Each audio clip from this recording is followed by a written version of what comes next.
Alors, bienvenue à tous. C'est un plaisir de voir autant de noms familiers sur cet appel. Permettez-moi tout d'abord de vous présenter les membres de notre groupe de Porte et Chaudière.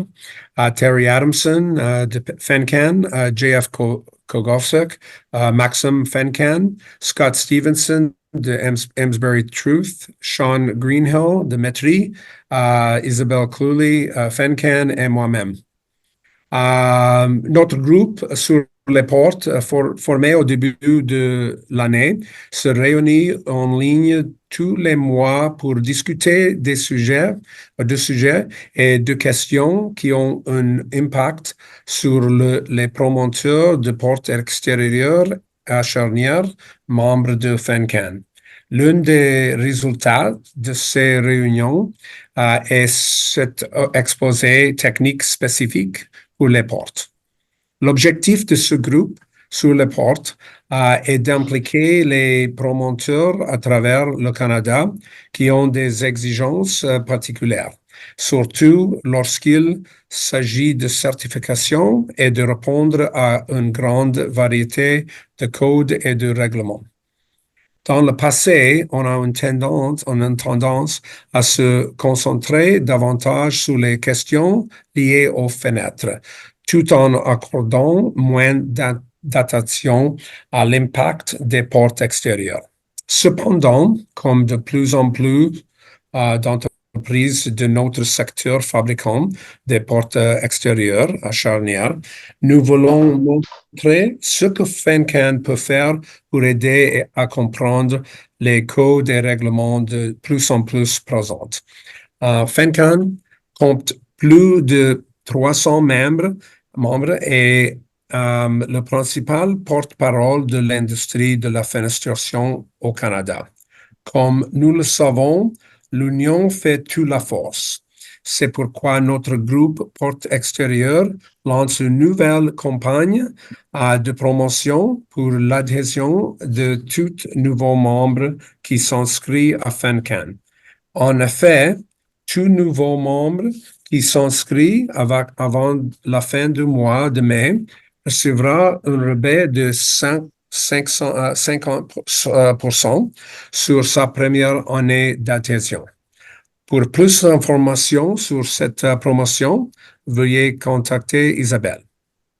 Nous vous invitons également à visiter le site web de FENCAN pour mieux comprendre les nombreux avantages qu'il y a à devenir membre de notre organisation. Maintenant, j'ai grand plaisir, c'est avec grand plaisir que je vous présente notre présenteur d'aujourd'hui, M. Jean-François, mieux connu sous le nom de GF Kogowczyk, de Maxim Marketing. Il animera les deux sessions aujourd'hui. Celle qui est complète déjà, c'est en anglais et maintenant en français. Président de Maxim Marketing, Jean-François est reconnu en Amérique du Nord dans les domaines de marketing stratégique et opérationnel pour l'industrie des portes et fenêtres. En plus de son activité principale de consultant et de sa riche carrière de plus de 40 ans dans l'industrie de la fenestration, GF a trouvé le temps de siéger au conseil d'administration de FENCAN, de présider le comité de l'éducation pendant 4 ans et d'être membre de divers autres comités de fenestration Canada. GF est un excellent communicateur qui a été invité en tant qu'expert lors de nombreuses conférences et qui a été sollicité en tant que formateur au sein de notre industrie. Nous avons la chance d'avoir GF parmi nous aujourd'hui pour partager ses idées et ses connaissances approfondies. Je vous demanderai de bien vouloir réserver vos questions à chaque section, je pense. Chaque section, exactement. Oui, OK. Et soit en écrivant dans le chat, soit en utilisant la fonction lève la main. Sans plus entendre, je vous présente JF.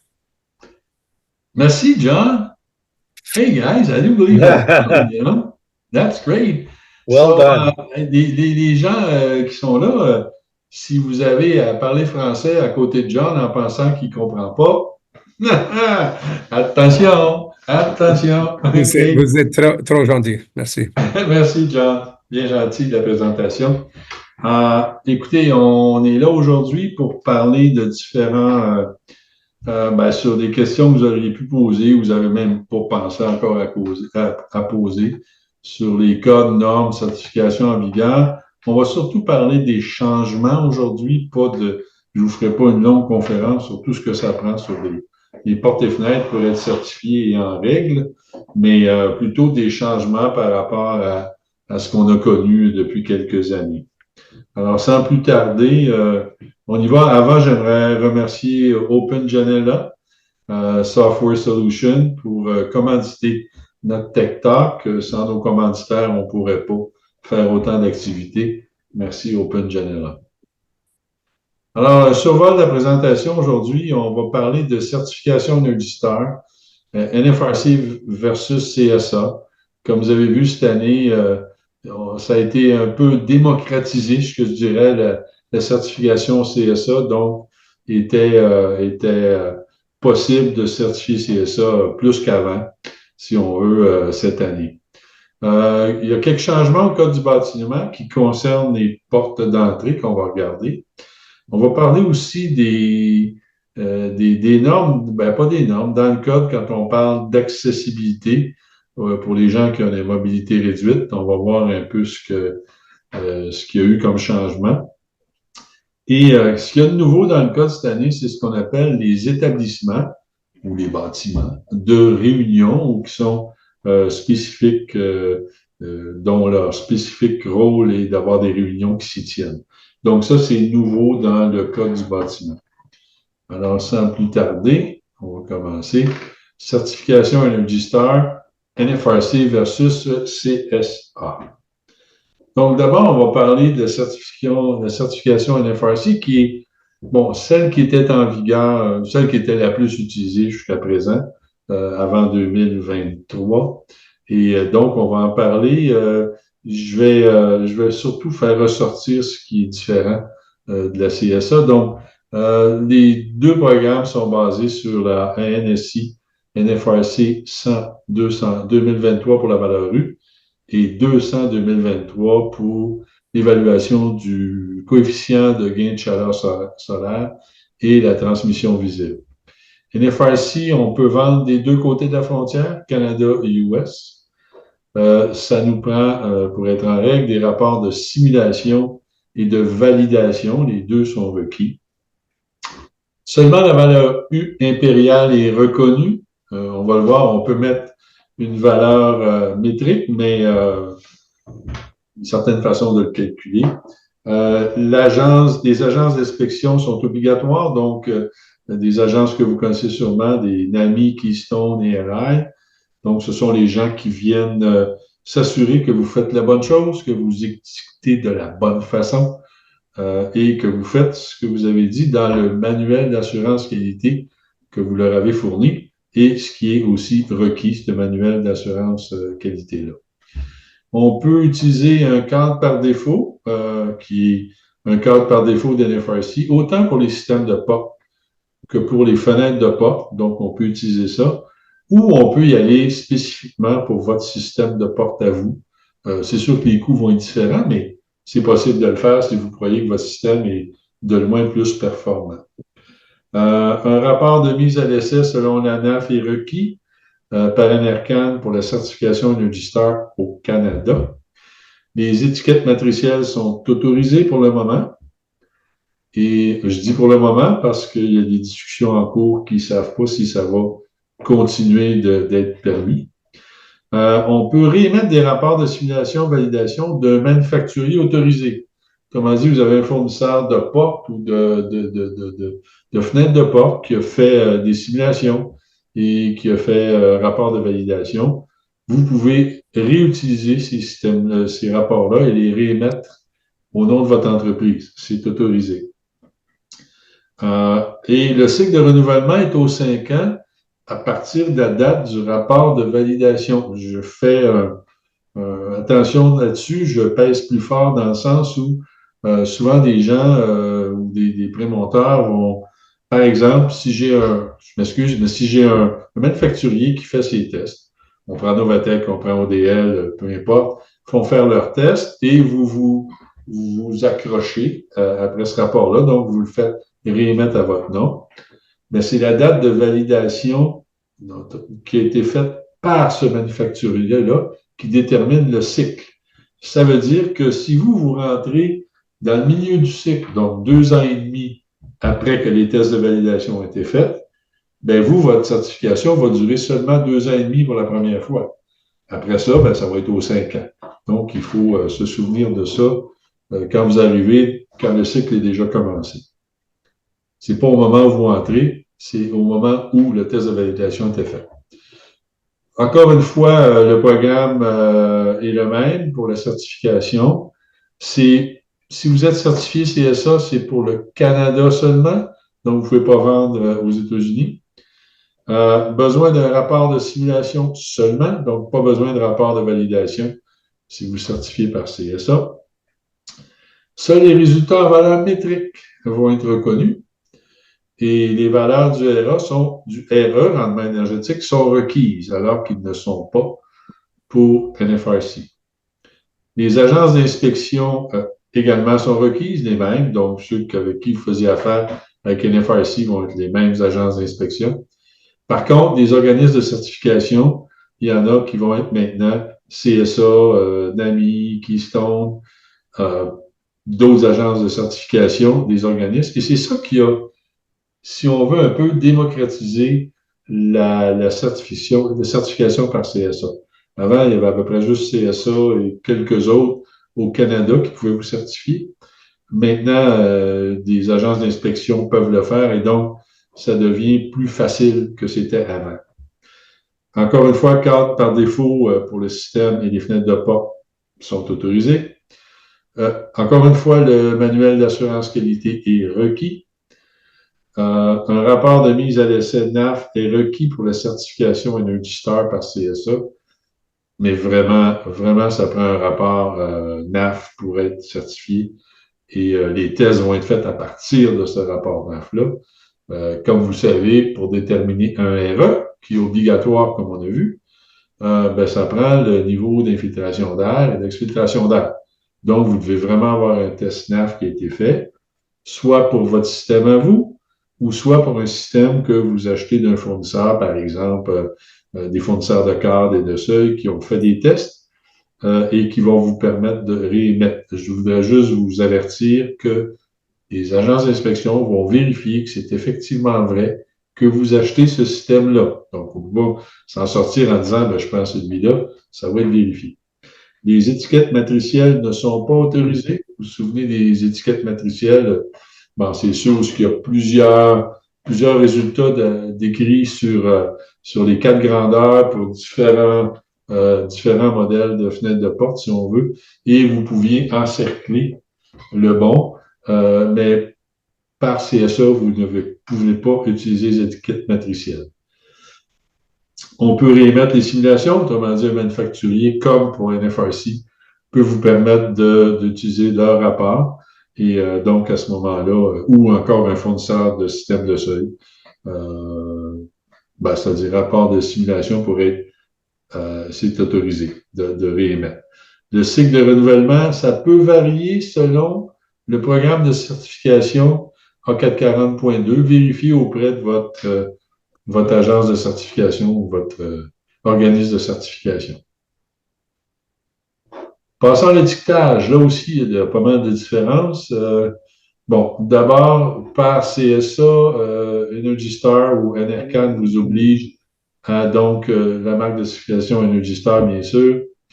Un avis de ne pas retirer, je sais que ça dépend des inspecteurs de subvention, mais certains ne prendront pas une étiquette qui a été mise si on veut, dans une filière avec la facture ils veulent avoir ça sur la porte, ils ne prendront pas non plus une photo de la porte avec l'étiquette dessus si elle a été enlevée. Donc, ça dépend de l'inspecteur, ça dépend de la région, donc à vérifier chez vous. Mais il faut que ce soit sur l'étiquette. Les valeurs de rendement U, métrique, et RE sont obligatoires. Bon, coefficient de gain, chaleur solaire et transmission visuelle sont les mêmes. Transmission visible, ça ne change pas. Par contre, le facteur U ici est en métrique et ça prend le RE sur votre étiquette. Ça prend le nom de votre entreprise, bien sûr. Le type de modèle, exemple, la porte, c'est une porte sur peinture. Le type de cadre de bois recouvert, exemple, et le logo de votre agence de certification. On continue. Donc, ça prend aussi le nombre de couches de vitrage. C'est un triple, c'est un double. Ça prend aussi le gaz de remplissage, donc c'est de l'argon, du krypton, de l'air.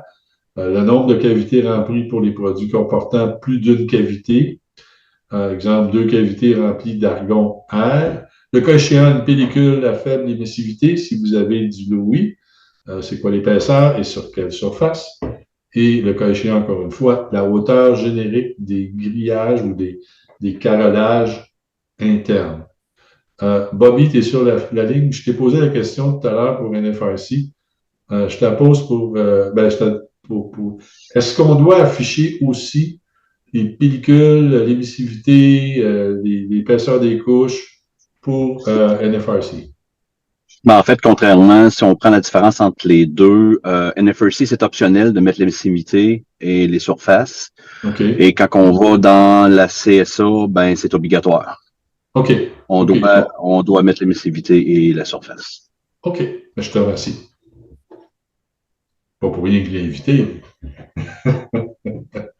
Le code de modèle unique et le numéro de référence attribué par NRCan doit être présent, ou le numéro par NRCan, oui. La norme d'essai selon laquelle le produit a été certifié, c'est issu de la CSA 440.2.14, 17, 22, donc il faut que ce soit écrit.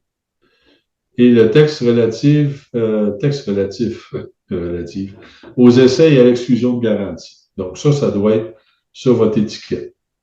Maintenant, la différence avec NFRC puis CSA, bien, on voit le rendement énergétique quand on est avec NFRC doit être écrit dans la partie du haut, soit Energy Star et pas en bas. Le facteur U, où toute valeur de fluide d'air doit être indiquée en unité pouce-livre, donc en impérial, en surplus des unités métriques. Ce que ça veut dire, c'est que si vous décidez de mettre un métrique, celui-là est obligatoire. Encore une fois, je t'achète, Bobby. Est-ce que le métrique est obligatoire? Ou on peut juste mettre l'impérial? Ça dépend du format de l'étiquette NFRC. Okay. Si la case métrique est disponible, je te dirais, dans ton layout d'étiquette, ben, il faut le mettre. Si le layout d'étiquette, c'est juste en impérial, ben, on n'a pas besoin nécessairement de l'afficher. On peut choisir le layout ou? Oui, mais en fait, tu as plusieurs modèles disponibles, là, plusieurs modèles disponibles chez NFRC, donc. Ouais. Parce que je te demandais la semaine passée si c'était possible de mettre un tiret ici, c'était là. Puis tu m'as dit non, si la case est là, il faut mettre le chiffre. Exact. Okay. Mais tu as des modèles où est-ce qu'on voit peut-être plus dans l'Ouest canadien ou peut-être bien plus aux États-Unis. Là, justement, ils n'ont pas besoin de mettre de métrique là. Donc, juste le U-factor impérial est affiché. OK. Ben, merci. Ça, j'ai beaucoup de questions. Indiquer un modèle atypique, si on veut, qui n'est pas habituel, mais qui est à la mode. Si on prend, par exemple, ici, un 764, c'est normalement utilisé dans un latéral. La mode fait, il y a plusieurs modèles de portes qui fait qu'on maintenant, on les utilise aussi dans les portes. Des fois, c'est une, ça pourrait être deux. Et donc, la façon de savoir quoi étiqueter, bon, on calcule le nombre de pouces carrés qu'il y a dedans et on se réfère à la grille ici de NFRC fournie. Donc, par exemple, ici, 764, c'est 448 pouces carrés. Ça représente donc entre 411 et 901 un modèle moitié, donc un half-line. Et donc, on étiquette, on part d'un 764 et on étiquette, dans le fond, la valeur du même modèle dans la même famille, d'un 2236, par exemple. OK? Même chose ici, 3 fois 2318, ça donne 1242, donc on va étiqueter les valeurs du même modèle dans la même famille d'un pleine grandeur, un LF. Ça m'est souvent demandé. Ces tableaux-là sont disponibles dans la norme NFRC. Si jamais vous en avez besoin, écrivez-moi, je vais vous envoyer une copie. Maintenant, on a vu que si on passe par CSA, on doit absolument avoir le RE. Pour avoir le RE, on doit calculer le taux de fuite d'air. Et dans la CSA 440.2.22, je l'ai mis en rouge. Au fait de calcul du RE, si le type de système de fenêtrage n'a pas été évalué, bon, ça peut être une porte, séparément, donc, exemple d'une porte et un latéral, a été testé en tant qu'élément d'une unité modulaire. Il est permis de calculer le taux de fuite de l'ensemble pour chacune des unités individuelles. Parfait. Donc, si vous avez testé, par exemple, une porte avec 2 sidelights et que vous avez les résultats de tout cet ensemble-là, il va falloir définir c'est quoi l'infiltration d'air ou l'exfiltration d'air qu'il y a pour le latéral et pour la porte individuellement. Et donc, ça peut pénaliser. Vous vous souvenez, vous êtes là-dedans tout le temps, mais quand on fait un test NAF, on a toujours dit, excusez, je ne l'ai pas trouvé en français, mais on a toujours dit, on prend mettons, la valeur de G ici, qui serait une porte double avec 2 latéraux puis un imposte.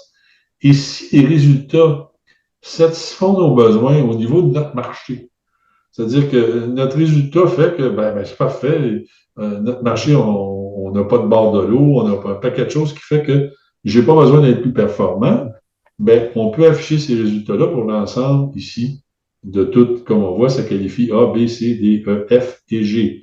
Donc, on pourrait afficher les résultats de cet ensemble-là pour une porte seule, pour une porte avec 2 latéraux et tout ça. Si ça fait notre affaire. Sinon, on peut faire tester individuellement différentes dimensions. Par contre, pour le calcul, c'est qu'on prend, exemple ici, on a une porte avec 2 latéraux, on prendrait le rendement ou les fuites d'air obtenues, le taux de fuite d'air obtenu pour l'ensemble de ça, donc tout ça, et on diviserait par la surface de chacune des unités. Là, on dit que ça peut pénaliser le latéral, c'est que en calculant l'ensemble, je divise par la surface d'un latéral, donc j'ai moins de pieds carrés, si on veut, qu'une porte, et donc il y a autant de fuite d'air dans le latéral, de façon de calculer, que dans la porte. Et donc, ça peut pénaliser le latéral, et on a vu des latéraux qui n'ont pas passé pour Energy Star parce que leur taux de fuite d'air était trop élevé en faisant ces calculs. Donc, je dis aux gens maintenant, si vous avez à aller en test, faites un test séparément pour être sûr de couvrir ça aussi. Même si on ne peut pas vendre un latéral sans porte pour le but de ce qu'on parle ici, il faudrait le faire séparément. C'est possible, j'ai parlé avec des laboratoires, ce qu'ils font, c'est que vous prenez une porte et un latéral, ils couvrent le latéral, ils testent la porte, après ça, ils couvrent la porte, ils testent le latéral, puis après, ils font l'ensemble, donc ça vous donne les résultats nécessaires. Aussi à noter que, on parlait tantôt que pour par exemple, l'étiquette NFRC, ça nous prend la valeur U en valeur impériale. Donc, ici, on voit 0.21 et on le multiplie par 5.678 pour obtenir 1.19. Maintenant, si je travaille du côté de la voie par CSA, Energy Star va exiger qu'on calcule, si on veut transférer un impérial en métrique, il faut calculer l'impérial avec 6 unités après le point, ou 6 chiffres après le point. Ce qui fait que pour un même point 21, ici, si j'enlève ces 3-là, vous voyez que j'ai beau rapporter, ça va rester point 21. J'obtiens 1.19. mais rendu en métrique, j'obtiens 1,21. Faites attention, parce que ça m'est arrivé dernièrement et j'ai dû corriger quelques éléments parce que je n'avais pas prévu ça, étant donné que d'habitude avec NFRC, il nous dit tu ne pars pas avec les 6, tu pars avec 2. OK, pour faire le transfert. Donc, j'étais resté avec cette impression-là, mais par les besoins de CSA, on prend les 6 chiffres après le point pour faire la conversion. Est-ce qu'il y a des questions ou des discussions là-dessus? Comme je vous dis, après chaque section, je vais arrêter pour voir s'il y a des questions.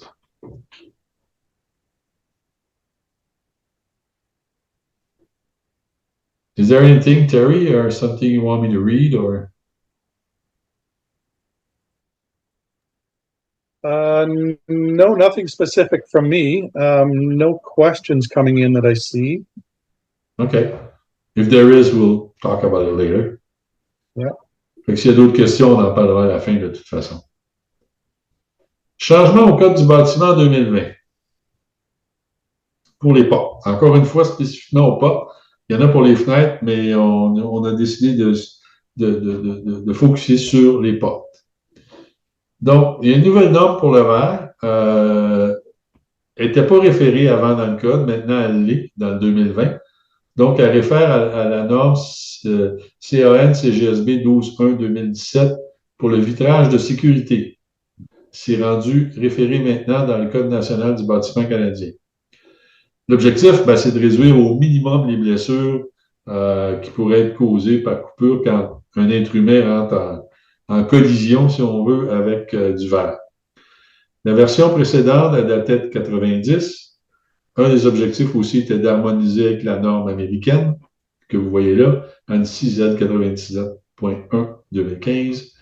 Ça inclut aussi les vitrages en revêtement organique et, si on veut, c'est des films, et les vitrages en plastique, en plus du verre laminé. Et c'est une nouvelle classification et exigence d'étiquetage. Ça, vous n'êtes pas tellement concerné, ça va être le fournisseur de verre qui doit graver la norme à laquelle il a été certifié sur le verre.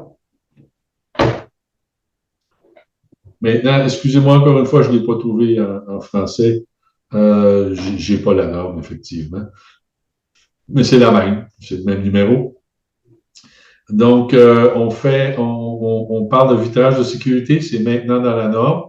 Le code utilise maintenant le terme vitrage de sécurité au lieu de verre, puisque le vitrage, on a des thermos et tout ça, donc ça peut être porter à confusion. Et malheureusement, la norme autorise encore le verre armé ou, si on veut communément appeler le verre broché. Et on aurait aimé, du point de vue de l'industrie, que ce soit enlevé, puisque c'est un verre qui cause beaucoup de blessures. Mais j'ai l'impression que ça a été entériné, la norme CAN-CGSB, et que le code est sorti avant qu'ils ont eu le temps de discuter du verre armé ou du verre broché, ce qui devrait être éliminé probablement du prochain code. Là, le vitrage sécurité est obligatoire, puis le verre armé ou le verre broché autorisé dans le code du bâtiment. Donc, on voit dans la partie 3, donc qui est plus du multilogement, les portes doivent être faites de vitrage de sécurité feuilleté ou trempé, ou de verre armé, ce qu'on appelle communément le verre broché. Donc, c'est encore possible d'utiliser ce verre-là.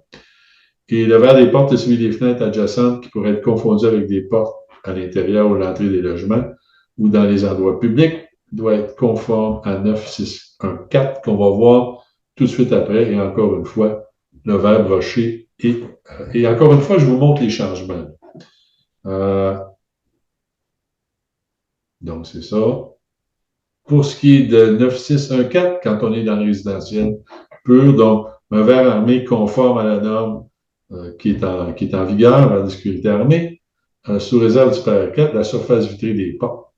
Donc, elle doit être utilisée quand c'est au-dessus de 900 mm du sol et 0,5 mètres carrés. Donc, si c'est en bas de 900 mm du sol et que c'est plus grand qu'un demi-mètre carré, on doit donc avoir du verre de sécurité incluant, comme ils disent au paragraphe 1, le verre de sécurité armé. Donc, c'est encore permis également dans les résidences ou les bâtiments, par exemple, en bas de 3 étages résidentiels. Gros changement, il faut faire attention, ça a l'air de rien, mais on a discuté tantôt dans la version en anglais. Les mécanismes d'enclenchement, de verrouillage et d'ouverture. Donc, si on veut, les moyens d'évacuation, les portes pour sortir. C'est le système de quincaillerie, si on veut. Il faut qu'il soit maintenant situé entre 900 mm et 1100 mm du dessus du plancher fini. Auparavant, c'était 1200 mm. Juste pour vous dire, j'ai testé 2 de mes portes et il y en a une ou deux qui passaient pas. Donc, je suis un peu en haut de 1100 mm pour ce qui est du pendormant et il est considéré là-dedans. Là où il y a un problème, on en parlait avec Terry, c'est que il y a eu des demandes en Alberta où le code a été entériné, c'est qu'on dit au-dessus du plancher fini. Vous juste imaginez quand vous installez une porte dans une nouvelle résidence, habituellement la porte est installée directement sur le plywood. Qu'est-ce qui va être installé par-dessus? On ne sait pas. Donc, il faudrait savoir à l'avance c'est quoi la hauteur du plancher fini pour mettre la porte si on veut souffler du sol. Ça, c'est une des choses. Est-ce que le contracteur général en tout cas, va savoir ça? Mais aussi, un autre problème, c'est quelque chose qu'on a clarifié, et Terry est sur le dossier, au-dessus du plancher fini, c'est-tu en dedans ou dehors ou les deux? Donc, souvent, vous allez avoir plus haut en dedans que dehors, à cause du fini de plancher. Et donc, c'est où que doit se situer. Je donne par exemple, encore une fois, chez nous, j'ai regardé, puis dehors, moi, j'ai peut-être une marche pour rentrer à l'intérieur, une marche de 3 pouces. Donc, si c'est dehors, je ne rentre pas là-dedans. Là. Ça ne marchera pas. Ça a été fait peut-être pour les sorties egress, ou on pense aussi pour l'accessibilité aux personnes qui ont une autonomie limitée. Donc, on ne sait pas. Et Terry sur le dossier, puis il va nous revenir avec des réponses aussitôt qu'il y en a. Est-ce qu'il y a des questions ou des discussions à faire sur cette partie?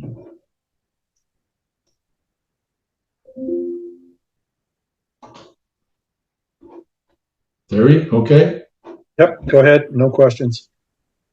Accessibilité, on en parlait tout à l'heure. C'est pas toujours simple, l'accessibilité. D'ailleurs, je vais vous montrer une photo où est-ce que c'est accessible ou non. À vous de décider, de vous estimer que l'inspecteur en bâtiment ou non. Mais d'après moi, il manque une pente quelque part. Accès à l'issue. Donc, il y a une nouvelle largeur. Ça aussi, j'ai mesuré chez nous. J'ai juste une porte sur 2 qui passe.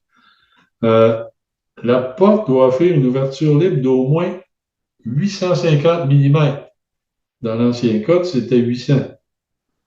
Et si vous mesurez une porte qui ouvre pas plus que 90 degrés, puis imaginez une entrée, vous avez souvent une garde-robe d'un côté ou un mur, ou même ce qu'on appelle en latin un stopper de porte, qui fait que votre porte ouvre pas plus que 90.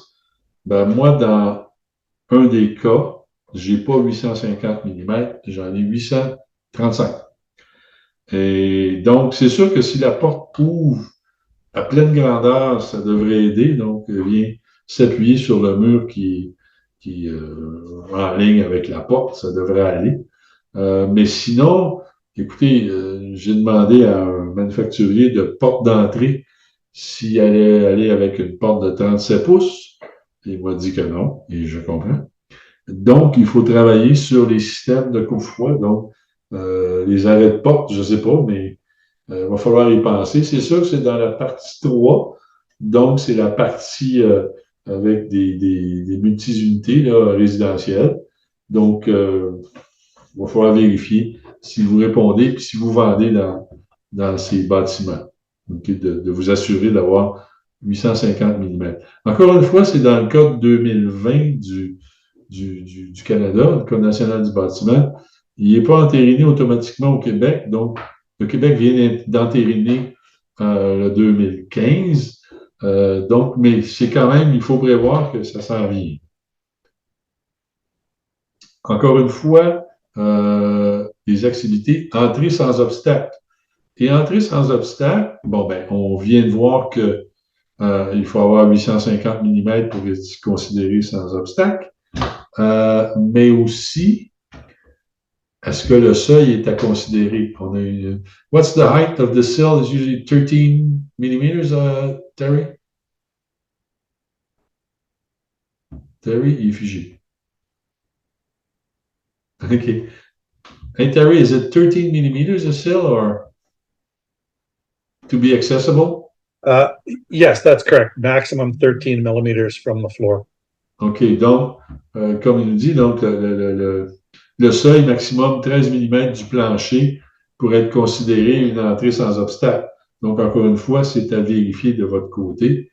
Donc, avant, on disait que 50% des portes d'entrée piétonnière d'un bâtiment devaient répondre, ne devaient pas avoir d'obstacle. Et maintenant, c'est toutes les entrées piétonnières, excepté pour, c'est-à-dire les suites et les entrées de service. Donc, là où vous faites faire de la livraison et tout ça. Mais pour le reste, ça doit être... c'est sûr que ça ne vise pas les maisons familiales. Les duplex, triplex, les maisons arrangées, pension de famille, logement, bon. Mais si vous avez multilogement, on appelle un immeuble résidentiel à logement multiple, toutes les entrées accessibles au public doivent répondre à ce critère, plus 50%. Donc ça, c'est des changements qui sont quand même assez importants au niveau des portes. Et on a visé spécifiquement les portes, effectivement. Est-ce qu'il y a des questions, des discussions? Okay, nothing there. Nothing there. On continue. Nouvelle section dans le code, c'est les établissements ou un établissement de réunion qui serait donc une partie, un bâtiment ou une partie de bâtiment consacré à un endroit où les humains vont se réunir, OK, pour différentes raisons. Donc, en anglais, c'est Assembly Occupancy, c'est écrit comme ça dans le code, en français. Bâtiment ou partie de bâtiment utilisé par des personnes rassemblées pour se livrer à des activités civiques, politiques, touristiques, religieuses, mondaines, éducatives, récréatives ou similaires, ou pour consommer des aliments ou des boissons. Ça veut dire même les restaurants. Donc, pour ces bâtiments-là, maintenant, il est obligatoire d'avoir du verre sécuritaire ou des vitrages sécuritaires et conforme à la norme qui est maintenant spécifiée. On l'a vu tantôt, la 12.1-2017. Et le but de ça, par contre, c'est un des seuls endroits où on ne peut pas utiliser avec les bains et les douches, on ne peut pas utiliser du verre sécurité armée ou du verre broché. Donc là, il est interdit et il faut y faire attention. Encore une fois, c'est dur à comprendre pourquoi ils ne l'ont pas enlevé aux autres endroits. Ça peut occasionner des blessures et des coupures importantes. Donc, c'est pour ça que c'est interdit à ce niveau-là. Donc, le verre sécuritaire des établissements de réunion, c'est si la rive inférieure exposée du verre est au-dessus de 1500 mm. On s'est posé la question pourquoi 1500 mm? On s'est dit, bon, ben, l'hypothèse, ça serait que c'est à peu près la hauteur moyenne des yeux d'une personne, ou ça serait la hauteur des yeux d'une personne moyenne plutôt, effectivement. Donc, en bas de 1525 mm, il faut absolument du verre sécuritaire, sauf le broché. Et pour le reste, ça peut être du verre flotté ordinaire. Donc, on peut voir que ce soit une porte ou une fenêtre, là, mais là, spécifiquement les portes. Ou que la largeur de la partie vitrée n'est pas plus grande que 75 mm. On parle de ne pas pouvoir passer une sphère de 75 mm à travers du vitrage. Pas pourquoi une sphère, mais c'est ça. Donc, voilà si on veut, la nouvelle partie, donc, qu'on appelle les établissements de réunion ou les bâtiments consacrés aux réunions. Donc, c'est des changements au code assez importants. Encore une fois, est-ce qu'on est touché au Québec immédiatement? Peut-être pas, mais ça s'en vient. Et pour les autres provinces, il y en a qui l'entérinent directement, donc c'est déjà en vigueur. Et ben, c'est ça. Donc, il vaut mieux se préparer. C'est le but de toute façon de nos rencontres et de nos tech talks et des comités de se préparer à des changements dans le cas du bâtiment. Il y a toujours des raisons au changement, souvent positifs. C'est sûr que nous, ben, on doit se préparer en conséquence.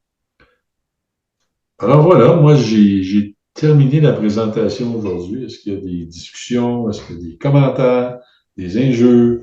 Ça serait le temps de les faire en ce moment. Là. On puisse y répondre.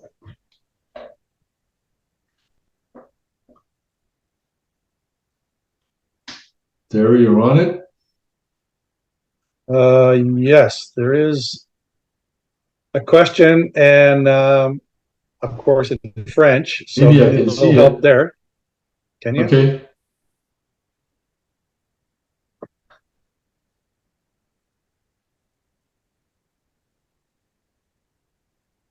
Okay, the question is for the accessibility, and Terry, you're on it. The bottom of the door slam. Does it has to be without any emboss? Like on the States, it's 10 inches without any embossing or design, or the height is measured from the floor. I think the height is measured from the floor, right? The height is measured from the floor, yes. OK, ouais, c'est mesuré à partir du plancher. Donc, ça n'a pas rapport au panneau. C'est vraiment à partir du plancher. There's another question there, Jeff. Yeah, is there any specific changes or requirements for commercial doors? Well, we saw that there is, because juste pour un exemple, ce serait des portes commerciales dans des endroits de réunion. Bon, on pourrait mettre des résidentiels, mais il y avait aussi ici, excusez, je ne veux pas vous donner mal au cœur, qui aussi vise aussi le commercial ici. Yeah. Whether or not, because Quebec is still under the 2015 NBC and CNEB, those changes are likely not there. I'd have to check that. Yeah. C'est ça, comme il dit Terry, ces changements-là ne sont pas encore en vigueur au Québec, vu qu'on vient d'entériner le 2015. Mais si vous faites affaire qu'au Québec, oui, il faudrait, les portes commerciales sont incluses là-dedans.